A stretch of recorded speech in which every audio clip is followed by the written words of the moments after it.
Do you know about the ancient queens of East Africa? Shujaa Stories focuses on Kenyan folk and cultural narratives of heroes and heroines. Here are some of Lamu's untold stories. On the 27th of April, 2023, the Shujaa Stories team set out on a field research trip to uncover women Shujaas or legends in Lamu Island and its surroundings, such as Pate and Siu.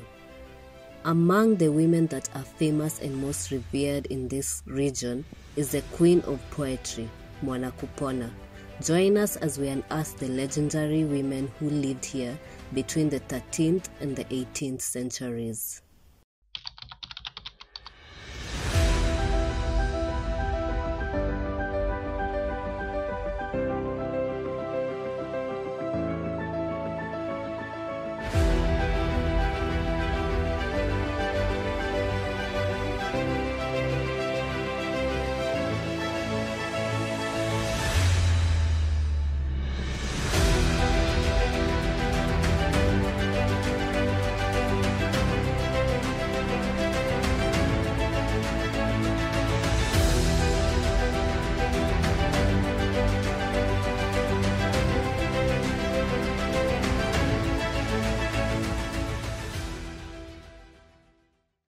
Lamu Island is a port, city and island just off the shore of Kenya in the Indian Ocean, approximately 241 kilometers from Mombasa. It is a part of the East African country of Kenya. Lamu was founded in the 12th century. It has the oldest and best preserved Swahili settlement in East Africa, retaining its traditional functions. It is a significant center for the study of Islamic and Swahili cultures. The communities in Lamu still uphold their cultural traditions, which provoke an interest to discover their cultural heroes. Some of the architecture remains much the same as it was centuries ago, such as the Lamu Fort, which was built between 1831 and 1821. The construction was started by Fumo Madi, Sultan of Pate, and later completed by Said bin Sultan, Sultan of Muscat and Oman. After the Sultanate era, the fort was used as a prison. Today it houses an environmental museum and library and is often used for community events. We started by visiting Lamu Fort, where we met Muhammad Ali Mwenje, the curator of Lamu Museums, Sites and Monuments, who gave us an introduction to Lamu Island and Swahili culture. My name is Muhammad Ali Mwenje, curator for the Lamu Museum, Sites and Monuments. Swahili is actually a very complicated description of people who live along the East African coast. And their settlements are spread out from southern part of Somalia all the way to northern Mozambique, including Barawa, Marka, Ishakani, Kiunga, the islands of Pate and Lamu, all the way to Mombasa and across to Tanzania, including Pemba, Zanzibar, Mafia, and the mainland towns of Dar es Salaam, Bagamoyo, Kilwa, the towns of Sofala in Mozambique and the Iliad in Mozambique. And the people who also identify Swahili, they can also be found in the islands of Comoros and sections of Madagascar. So actually it's a wide-ranging terminology that encompasses people who have shared values, shared traditions, and almost common language within that cultural landscape. During our interview with him, he shared literature on some of the oldest recorded names of Lamu's legendary women from as far back as the 13th century. The Swahili and Their Culture, a book written by Hussein Sud El Maawi. It has fascinating stories of queens such as Mwana Masura, who was the queen of Siu in Pate Island around the 15th century, and Rasia Mwana, the Queen of Manda Island, who ruled between 1381 to 1390 AD. There's actually a part of Manda Island that is named after her. We later spoke with Hadija Issa, a librarian in the Lamu Fort Library, and Ahmed Salmin, a community elder who gave us insight on some of the women shujas in and around Lamu. While interviewing them, a few more names of legendary women came up: Mwana Kupona, Mwana Hadie Famau, and Mwana Tao. Mwana is a name of respect. It is given to a great woman of good character, a famous woman, a woman saint, a child of a king or queen, or a child of a patrician with respect and high status. Not much research has been published about these renowned women. However, we were able to gather some information on them. Mwana Kupona binti Msham. She is remembered as a sovereign poetess from the Bajuni community in Pate.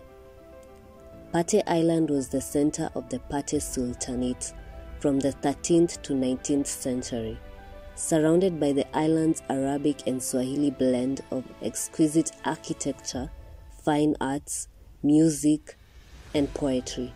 It was no surprise that Mwana Kupona grew up to become one of the most eminent and charming Swahili poetess of the 18th to 19th century. Her husband, who was Sheikh Bwana Mataka's son, was the last ruler of Siu in Pate Island. Mwana Kupona wrote a famous poem called Utendi wa Mwana Kupona. The poem is centered on the teachings and advice of Mwana Kupona to her daughter, Mwana Heshima, concerning marriage and wifely duties. It is regarded as one of the outstanding works of early Swahili literature. Poems. And she was also renowned for the same, especially during one of their kings called Bwana Mataka. His infamous exchanges with the Sultan of Zanzibar were actually through poems.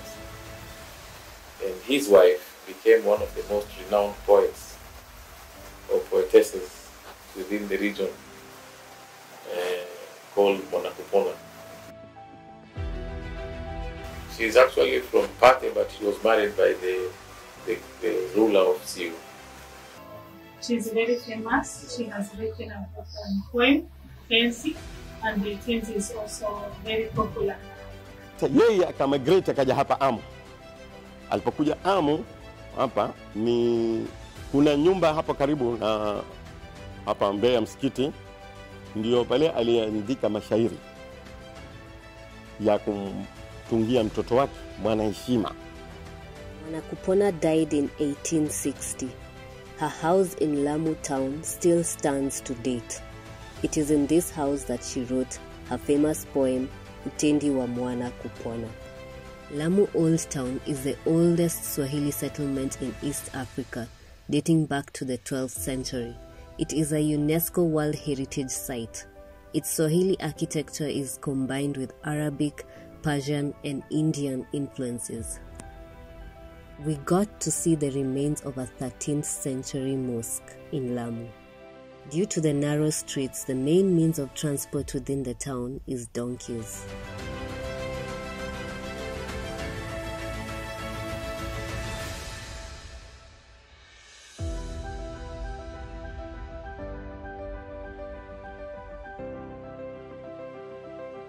Every house has a baraza, where only men would sit to guard the house or to catch up with fellow men. Today, anyone can sit on the baraza.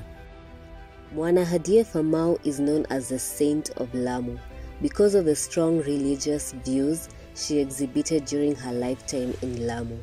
She was a supporter of women's and children's rights as well as an advocate for education. The Mwana Kupona, the evidence of Mwana Kupona is the poem book is here in the library. With Mwana Hadie Famau, the remains of Mwana Hadie Famau, I can say is the tomb that is here at that's Lamu.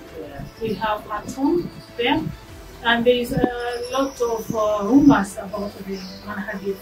So some people are saying he's a Muslim. Some are saying no, this is a Portuguese because of the name Famau.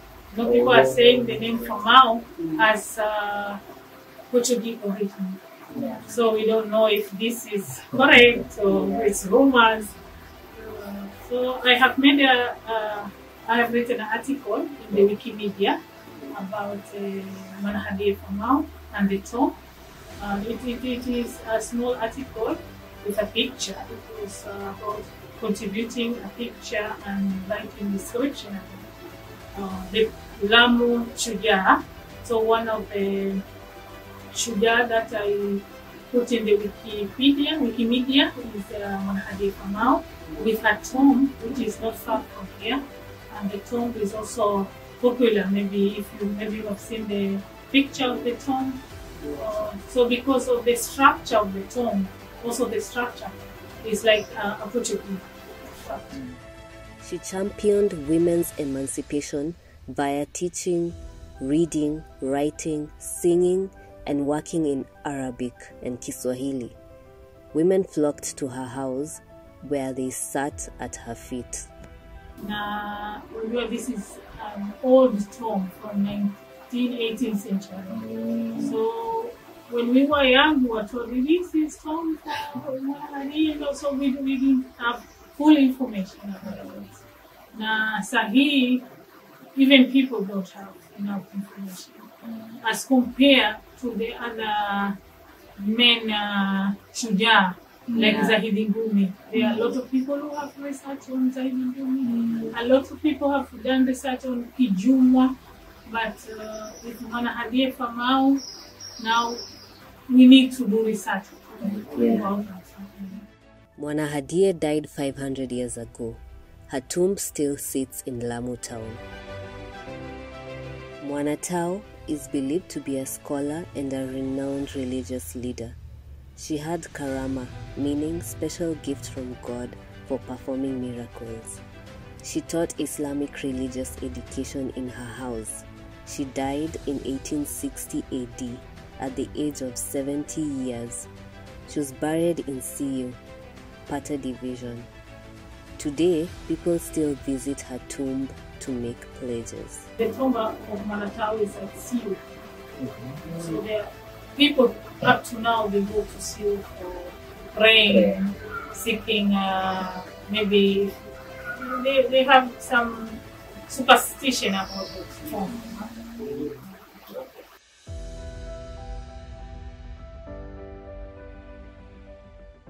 Important monuments such as tombs, shrines and other historical sites are preserved for posterity.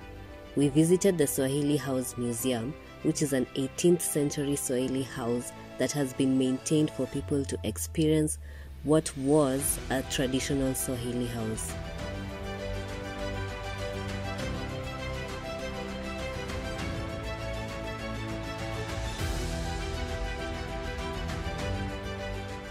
What we found interesting is the echo room.